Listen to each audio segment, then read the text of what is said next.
राम राम गोवर्धन भाऊ. राम राम राम राम. गोवर्धन भाऊ, तुमच्या सोयाबीनचा प्लॉट आता आम्ही पाहणी केली असता एकदम सुंदर वाटा लागला. मला एक सांगा, हे सोयाबीनचं वाण कोणतं आहे आणि सरी किती फुटावर पाडली तुम्ही? प्रथमतः आपण सरी सांगतो तुम्हाला. ही 5 बाय 5ची 5 फुटावर अंतर आहे तिचं. बर. सरी पाडलेली बेड केलेली तिला.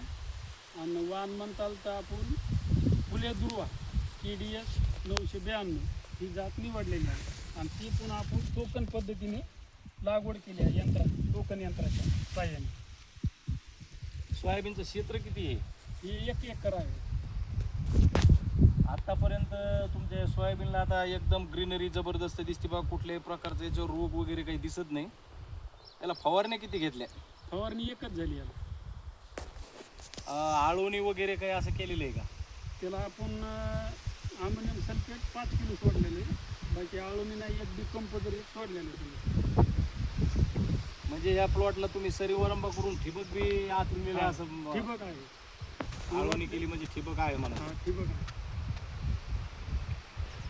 या एवढ्या क्षेत्रामध्ये एकूण बी किती सोडलं तुम्ही? हे 20 किलो बी पडले. 3 तास येते. आणि पाण्याचे व्यवस्थापन कसं करतात?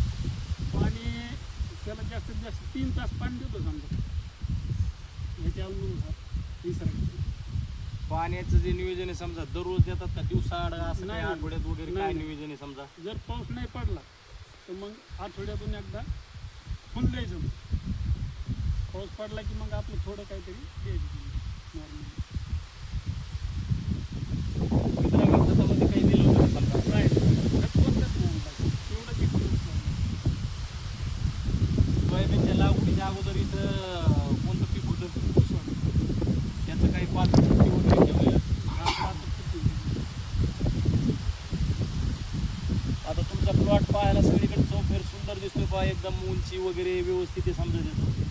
मला एक सांगा, याला काही तुम्ही असं वर खतामध्ये शेणखत म्हणा, काही गांडूळ खत असं काही केलं?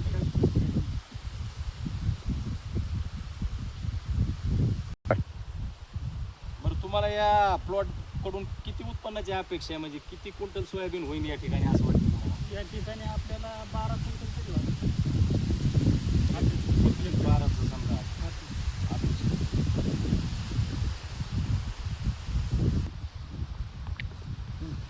तुला ते घ्या ना एक. घेतला.